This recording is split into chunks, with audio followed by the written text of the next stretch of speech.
Good afternoon, ladies and gentlemen, and welcome to this afternoon's band concert. My name is Greg Hill. I am the choral director here at Twin Valley High School, and I would like to officially welcome you to the concert this afternoon. Just so you are aware, you probably passed the table in the lobby. We have a fundraiser going on being put on by our music boosters to support our department. Just so you know, there's a stocking fundraiser out there with some cash amounts in there. If you feel so compelled to support our program, we would love to have your support. We are very fortunate here at Twin Valley to be supported by our administration. They do an awesome job of spreading the wealth to all of our departments very nicely. And you know that not every school district has infinite amounts of money. So any help that you can give, we are putting those donations towards big ticket items like a concert shell or new uniforms and things like that. So if you like what you hear, please show your support. There's amounts in the stockings ranging from $1 to $200. Whatever you can give, we would gladly receive. So at this time, if you could please silence your cell phones if they're not already. And we just want to turn your attention to our screens for this short video. And again, thanks for coming out.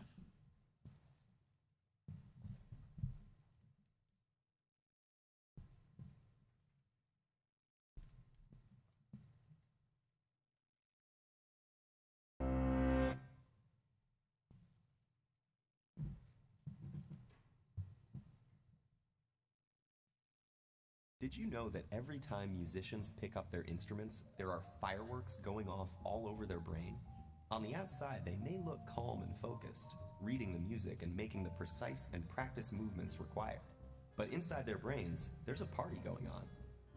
How do we know this? Well, in the last few decades, neuroscientists have made enormous breakthroughs in understanding how our brains work by monitoring them in real time with instruments like fMRI and PET scanners. When people are hooked up to these machines, tasks such as reading or doing math problems each have corresponding areas of the brain where activity can be observed. But when researchers got the participants to listen to music, they saw fireworks. Multiple areas of their brains were lighting up at once as they processed the sound, took it apart to understand elements like melody and rhythm, and then put it all back together into unified musical experience. And our brains do all this work in the split second between when we first hear the music and when our foot starts to tap along.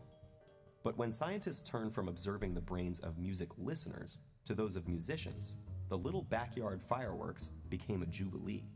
It turns out that while listening to music engages the brain in some pretty interesting activities, playing music is the brain's equivalent of a full-body workout. The neuroscientists saw multiple areas of the brain light up, simultaneously processing different information in intricate, interrelated, and astonishingly fast sequences. But what is it about making music that sets the brain alight? The research is still fairly new, but neuroscientists have a pretty good idea. Playing a musical instrument engages practically every area of the brain at once, especially the visual, auditory, and motor cortices. And as with any other workout, disciplined, structured practice in playing music strengthens those brain functions, allowing us to apply that strength to other activities. The most obvious difference between listening to music and playing it is that the latter requires fine motor skills, which are controlled in both hemispheres of the brain. It also combines the linguistic and mathematical precision in which the left hemisphere is more involved, with the novel and creative content that the right excels in.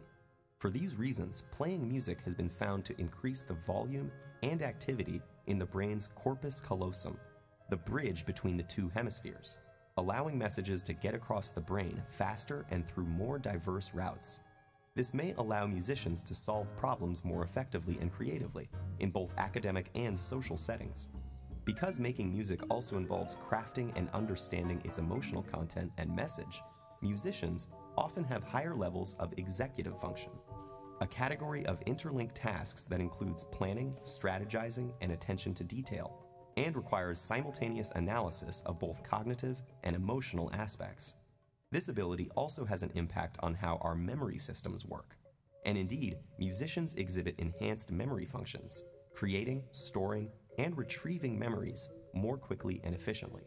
Studies have found that musicians appear to use their highly connected brains to give each memory multiple tags, such as a conceptual tag, an emotional tag, an audio tag, and a contextual tag, like a good internet search engine. So how do we know that all these benefits are unique to music, as opposed to, say, sports or painting? Or could it be that people who go into music were already smarter to begin with? Neuroscientists have explored these issues, but so far they have found that the artistic and aesthetic aspects of learning to play a musical instrument are different from any other activity studied, including other arts. And several randomized studies of participants who showed the same levels of cognitive function and neural processing at the start found that those who were exposed to a period of music learning showed enhancement in multiple brain areas compared to the others. This recent research about the mental benefits of playing music has advanced our understanding of mental function, revealing the inner rhythms and complex interplay that make up the amazing orchestra of our brain.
Good afternoon, ladies and gentlemen. My name is Robert Bennett. I'm the high school band director here at Twin Valley. I'd like to welcome you again to our concert today featuring our high school band and our brass choir. That first selection you heard was entitled The National Emblem March by Eugene Begley. One of his only marches that really became famous, but it really kind of rose to a level to where like everyone knows that march, and it's not a Sousa march, and everyone still knows it. So that's kind of a cool thing that it's not a Sousa march, yet it rose to the popularity level that it did. The next song that we're going to be playing for you today is Overture for Winds by Charles Carter. As you can see up on the screens, the program notes will be displayed up there if you'd like to read them. Overture for Winds was written for band in the 1950s, and it really became a staple of the band repertoire. However, it's not really performed as often as it should be. It's really a technical and artistic piece that's just not performed as often as it should be. So pulled it out of the library here for Twin Valley, and the kids have done a really great job with this. Really difficult piece of music to put together and to learn, and I think you're going to enjoy our performance of Overture for Winds.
Isn't that a great piece? The next piece that we're playing for you today is Chant and Jubilo. And it sounds as it's titled, in the fact that the beginning of the piece is going to sound like a Gregorian chant. And it's going to sound very monophonic. There's not going to be a whole lot of accompaniment figure to it. You're just going to hear a melody played by baritone and clarinet. And as the piece develops, you're going to hear just more harmonic contrast and coloristic elements that kind of enter the fold and give the piece just a different life once we reach the end of the chant and then move into the section of the jubilo. Really a lot of cool little brass parts in this piece, really cool percussion parts in this piece. I feel like the kids have really embraced this and enjoy playing this one. So this is Chant and Jubilo by Francis Macbeth.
Before we move into the Christmas section of our program today, I'd like to recognize a few individuals. These individuals have taken the opportunity that's presented to them to audition for county band and district band. And we have a lot of kids up here that have done both of those. So can you guys just please stand if you auditioned for county band or district band? Just stand up real quick. We give them a round of applause, please.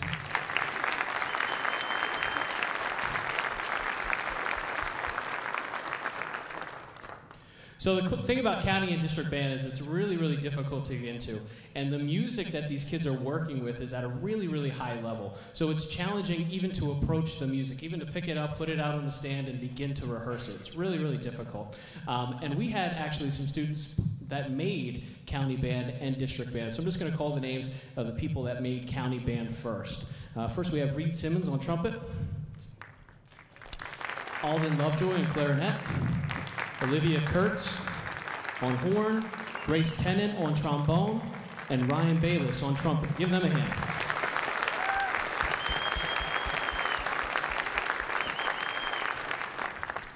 And then that same music in Berks County, they take an audition for district band. And district band's this large ensemble that is made up of a whole bunch of schools in Berks County and beyond that. And there's like 700 or 800 students that auditioned for these spots, and we actually had 2 students that made district band. It's really, really difficult to get into district band, and these 2 students are certainly deserving. First, we have Grace Tennant on trombone, and Reed Simmons on trumpet.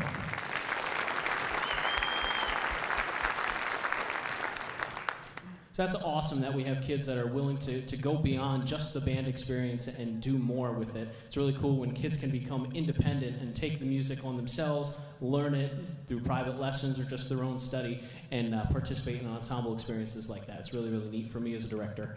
The next piece that we're going to play for you is the first of our Christmas selections, and it's called Adventum. You're going to hear O Come, Emmanuel, in this real just kind of like this solemn treatment of that melody, and then you're going to hear the Ukrainian bell carol kind of like halfway through the tune. The tune shifts, and we move to the Ukrainian bell carol. So I hope you enjoy Adventum.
Okay, I don't know how we did it, but somehow we're at the end of our concert already. Wow, that went really, really quick. We have one more song for you. It's A Christmas Festival by Leroy Anderson. And this is kind of like, for me and for I think a lot of different musicians and people that have done music for a while, this is kind of like the Christmas piece. This is the one that like encompasses almost every Christmas carol that's out there. You can just hear a variety of different songs through this one arrangement of a lot of different Christmas carols. Originally recorded by the Boston Pops. You can hear this played by them, and this is an authentic transcription. So the same music that the Boston Pops Orchestra, professional orchestra in Boston, is playing, these kids up here on stage are playing. We played that video at the beginning of the concert for you because a lot of times, you know, we see the results of music here in a performance setting, but we really don't know what goes in to playing a musical instrument. And quite honestly, playing a musical instrument requires an intricate combination of visual, physical, and auditory control, coupled with a perceptive decision-making process. And it's that decision-making process that we've been working on throughout the course of this first semester, getting the ensemble balanced. A lot of the students up here, almost 10% of the ensemble up here, is playing this instrument for the first time.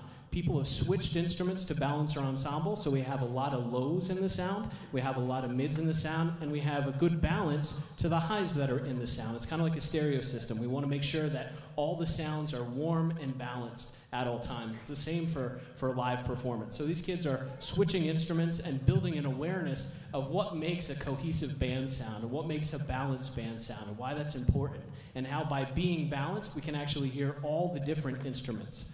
And we worked a lot on awareness and internal pulse counting and steady beat and why that's important. And I always tell them that, you know, the best bands can really remove their director and still play, because time is the thing that they're responsible for. And a lot of the things that we've been doing throughout the course of this first semester is making the kids learn how to make decisions that affect the musical result. This is one of the only places where these kids can remain completely autonomous, yet make decisions that affect the entire ensemble. If a baritone or a trombone player decides to like play a wrong note, we're gonna hear that. He's autonomous, yet he's making a decision that affects the entire ensemble. Same goes for balance and blend and intonation and tuning. So we're trying to build skills and develop those skills to a really, really high level to where we can authentically represent the composer's intent in this music that we're performing for you. So I hope you're recognizing the difficulty that is really being displayed here for you. I told the kids before we got out here today that, you know, the results of this concert aren't guaranteed in advance. We could go out there and have a great performance. We could go out here and have a really bad performance. And it's all about their awareness and they're into it, so to speak. They all need to like buy in and be into it. So a lot of the things that we've been doing this first semester are geared towards that, teaching them how to do that. And I think they're responding really well. In my director's message to all of you, I just wanted to recognize the fact that, you know, me coming into this new position, it's really cool that I've been embraced by these kids in the way I have, and we've been able to work together in the way we have. So many times that doesn't happen when a new director comes into a program. So I'd just like to say thank you to all of you guys for letting me come in here and be your director, and you guys just like doing what I ask you. That doesn't happen anywhere else. So thank you very much for working with me this semester.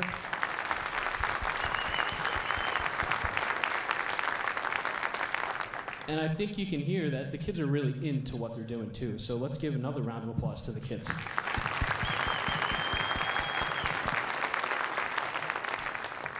And I'd like to also thank the administrative team here and the colleagues that I work with on a daily basis for helping me fit into this position really well. This has been a great transition for me and something that I've really been able to enjoy these last couple months. So thank you.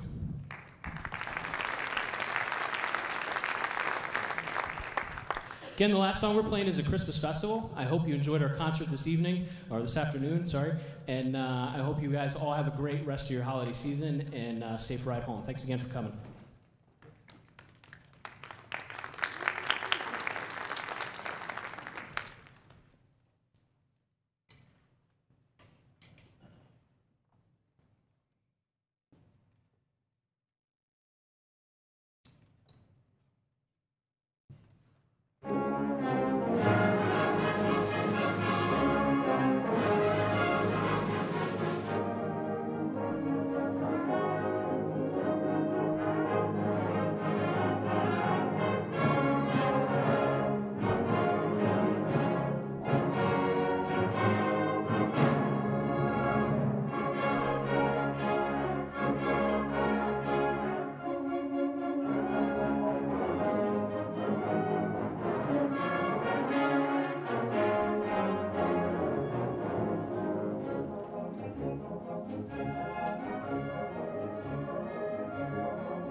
Check, girl.